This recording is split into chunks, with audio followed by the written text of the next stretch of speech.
ಇತ್ತೀಚೆಗೆ ಕರ್ನಾಟಕದ ಒಬ್ಬ ಬುದ್ಧಿಜೀವಿಯೊಬ್ಬರು ಒಂದು ಹೇಳಿಕೆ ಕೊಟ್ಟರು. ರಾಮ ಲಕ್ಷ್ಮಣ ಏನು ಹಿಂಸಕರು, ಪೀಡಕರು ಅನ್ನುವ ಅರ್ಥದ ಹೇಳಿಕೆ. ಅವ್ರು ಯಾರು ಅಂತ ನಿಮ್ಗೆ ಗೊತ್ತಿರಬೇಕಾಗಿಲ್ಲ, ಗೊತ್ತಿಲ್ಲ ಅಂದರೆ ಒಳ್ಳೆಯದೇ.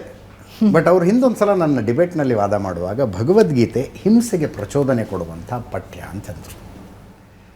ಅರ್ಜುನನನ್ನು ನೀನು ಬಂಧುಗಳು ಅನ್ನಬೇಡ, ಅಣ್ಣ ತಮ್ಮಂದರು ಅನ್ನಬೇಡ, ಕೊಂದುಬಿಡು ಅವರನ್ನು ಅಂತ ಹಿಂಸೆಗೆ ಪ್ರಚೋದನೆ ಕೊಡ್ತಾನೆ ಕೃಷ್ಣ. ಹಿಂಸೆಗೆ ಪ್ರಚೋದನೆ ಕೊಡುವ ಗ್ರಂಥನ ಮಕ್ಕಳು ಓದಬಾರ್ದು, ಯಾರೂ ಓದಬಾರ್ದು ಅಂತಾರೋ ರಾಮ. ಅದು ಬೇರೆ ಏನಂತೀರಿ? ಹಿಂಸೆಗೆ ಪ್ರಚೋದನೆನೇ ಅಲ್ವಾ? ಯುದ್ಧ ಮಾಡು, ತಲೆ ಕೆಡಿಸ್ಕೋಬೇಡ, ನೀನು ಬಂದು ಬಳಗ ಏನು ನೋಡಬೇಡ, ಕೊಂದು ಹಾಕೋರನ್ನ. ಯಾರಿಗೆ ಹೇಳಿದ್ದು? ಸೈನಿಕನ್ ಹೇಳಿದ್ದು. ಅರ್ಜುನ ಸೈನಿಕ ಅಲ್ವಾ? ಸೈನಿಕ ಆದವನು ದೇಶವನ್ನು ರಕ್ಷಿಸೋದಷ್ಟೇ ಅವನ ಕರ್ತವ್ಯ. ಆ ದೇಶಕ್ಕೆ ತೊಂದರೆ ಕೊಡೋನು ಯಾರಾದರೂ ಅವನು ಹಿಂಸಿಸಲೇಬೇಕು. ಅಯ್ಯೋ ನನ್ನ ಬಾಯಿ ಅವನು ಆ ಕಡೆ ಇರೋನು ಅಂತ ಅವನು ಸ್ಪೇರ್ ಮಾಡ್ಬೋದಾ? ಈಗ ಒಬ್ಬ ಪೊಲೀಸ್ ಆಫೀಸರ್, ನಾನು ಆಗಲೇ ಅದೇ ಕತೆ ಹೇಳಿದ್ನಲ್ಲ. ಸೊ ತಪ್ಪಿತಸ್ಥನಿಗೆ ಶಿಕ್ಷೆ ಆಗಬೇಕು. ಒಬ್ಬ ಸೈನಿಕ ಅದನ್ನ ಹಿಂಸೆಗೆ ಪ್ರಚೋದನೆ ಅನ್ನುವಂತೆ ನೋಡಬಹುದು. ಹೌದು, ಅರ್ಜುನ ಸೈನಿಕ ಅಲ್ವಾ? ನೀನೊಬ್ಬ ವಿದ್ಯಾರ್ಥಿ ಆಗಿದ್ರೆ ಅದನ್ನ ಬೇರೆ ರೀತಿಯಾಗಿ ನೋಡಬೇಕು.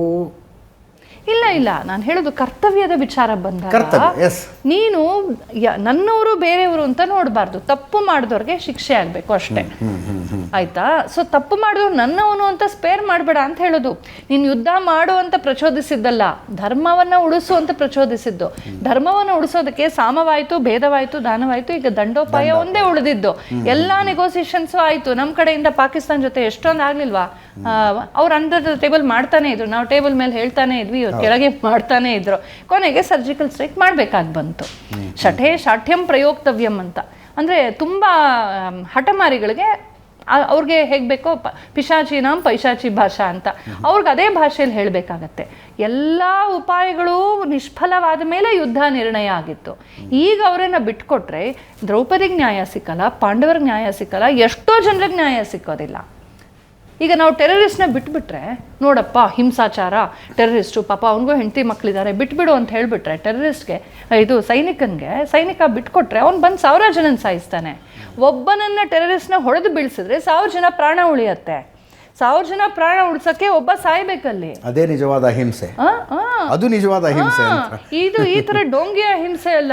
ಏನಾದ್ರು ಬಾಯಿ ಮುಚ್ಕೊಂಡು ನೋಡ್ತಾ ಕೂತ್ಕೊಂಡ್ಬಿಡು, ಹಿಂಸಾಚಾರವೇ ಬೇಡ. ಹಿಂಸಾಚಾರ ಮಾಡೋರು ಮಾಡ್ತಾನೆ ಇರ್ತಾರೆ. ಹಿಂಸಾಚಾರ ಮಾಡೋರನ್ನ ಖಂಡಿಸೋದಕ್ಕಾಗಿ ಹಿಂಸೆ, ಧರ್ಮ ಹಿಂಸಾ ಅಂತ ಅದಕ್ಕೆ ಹೆಸರು. ಧರ್ಮ ಹಿಂಸಾ ಅಂತ. ಕ್ಷಾತ್ರ ಅಂತಂದರೆ ಅವರು ಧರ್ಮವನ್ನು ರಕ್ಷಿಸೋದಕ್ಕೆ ಬೇಲಿ ಇದ್ದಂಗೆ. ಬೇಲಿ ಯಾಕೆ ಹಾಕ್ತೀಯ? ಭೂಮಿ ಎಲ್ಲ ಒಂದೇ ಅಂತಂದರೆ ಕಾಡು ಪ್ರಾಣಿ ಬಂದು ತಿನ್ಕೊಂಡು ಹೋಗುತ್ತೆ ಹೊಲಾನ. ಬೇಲಿ ಹಾಕಲೇಬೇಕು ಅಲ್ವಾ? ಹಾಗೆ ನಮ್ಮ ಧರ್ಮ ರಕ್ಷಣೆಗಾಗಿ ನಾವು ಅವನನ್ನು ಶಿಕ್ಷಿಸು ಅಂತ ಹೇಳಿದ್ದು. ಲಾಸ್ಟ್ ಕೊನೆಯ ಉಪಾಯವಾಗಿ ಹೇಳಿದ್ದು ಅದನ್ನು. ಈ ಥರ ಏನು ಗೊತ್ತಾ, ಕೃಷ್ಣನ ಮೇಲೆ ದ್ವೇಷ, ರಾಮನ ಮೇಲೆ ದ್ವೇಷ, ಸನಾತನದ ಮೇಲೆ ದ್ವೇಷ, ಒಟ್ಟಿನಲ್ಲಿ ಯಾರನ್ನು ನಾವು ಸನಾತನ ಧರ್ಮೀಯರು ತುಂಬ ಪೂಜ್ಯವಾಗಿ ನೋಡ್ತೀವೋ ಅವ್ರ ಮೇಲೆ ಕಳಂಕ ಕೂಡಿಸ್ಬೇಕು ಅಷ್ಟೇ. ಕೃಷ್ಣನ ಕೆಟ್ಟದಾಗಿ ತೋರಿಸ್ಬಿಡ್ಬೇಕು. ಅದೊಂದು ಸ್ಯಾಡಿಸ್ಟ್ ಮನೋಭಾವ. ಅವ್ರು ಯಾರು ಹೇಳಿದ್ರು ನಮ್ಗೆ ಗೊತ್ತು. ಸ್ಯಾಡಿಸ್ಟ್ ಮನೋಭಾವ. ಇನ್ನೇನು ಹೇಳೋಕ್ಕಾಗಲ್ಲ. ಅವ್ರಿಗೆ ಮಹಿಷಾಸುರನ ಪೂಜೆ ಮಾಡೋದು, ರಾವಣನ ಪೂಜೆ ಮಾಡೋದು, ನಮಗೆ ಸಂಕಟ ಆಗುತ್ತಲ್ಲ, ನೋವಾಗುತ್ತಲ್ಲ, ಅವ್ರಿಗೆ ಖುಷಿ ಆಗುತ್ತೆ. ಅದೇ ಯಾರು ಈ ದೇಶಕ್ಕೆ ಕೊಚ್ಚಿ ಕೊಂದು ಎಲ್ಲ ಅನರ್ಥ ಮಾಡೋದು, ಅವ್ರ ಬಗ್ಗೆ ಒಂದು ಮಾತು ಹೇಳೋಕ್ಕೆ ಧೈರ್ಯ ಇರಲ್ಲ ಇವ್ರಿಗೆ. ಅಂದರೆ ನಾವು ಸುಮ್ಮನಿದ್ದಷ್ಟು ಎಷ್ಟು ಅಂತ ಸುಮ್ಮನಿರೋಣ ಅಂತ. ಎಷ್ಟು ವಿವೇಕಾನಂದ ಹೇಳ್ತಾರೆ, ಸಹನೆ ಮಿತಿ ಮೀರಿದಾಗ ಅದು ದೌರ್ಬಲ್ಯ ಅನ್ಸ್ಕೊಳತ್ತೆ ಅಂತ. ಹಾಗಾಯ್ತು. ಮಿತಿ ಇರುತ್ತೆ. ಸಾಮಧಾನ ಭೇದ ದಂಡ. ದಂಡೋಪಾಯಕ್ಕೆ ಒಮ್ಮೆಲೆ ಹಾರಿಲ್ಲ ಪಾಂಡವರು. ಪಾಪ ಕೃಷ್ಣನೇ ಹೋಗ್ತಾನೆ ಸಂಧಾನ ಮಾಡೋಕ್ಕೆ. ತತ್ಪೂರ್ವದಲ್ಲಿ ಇನ್ನೊಬ್ಬ ಮಹರ್ಷಿ ಹೋಗ್ತಾನೆ. ಎಷ್ಟು ಥರ ಮಾಡ್ತಾರೆ. 5 ಗ್ರಾಮ ಕೊಡಿ ಸಾಕು ಅಂತ. ಯಾವುದಕ್ಕೂ ಒಪ್ಪಲ್ವಲ್ಲ ದುರ್ಯೋಧನ.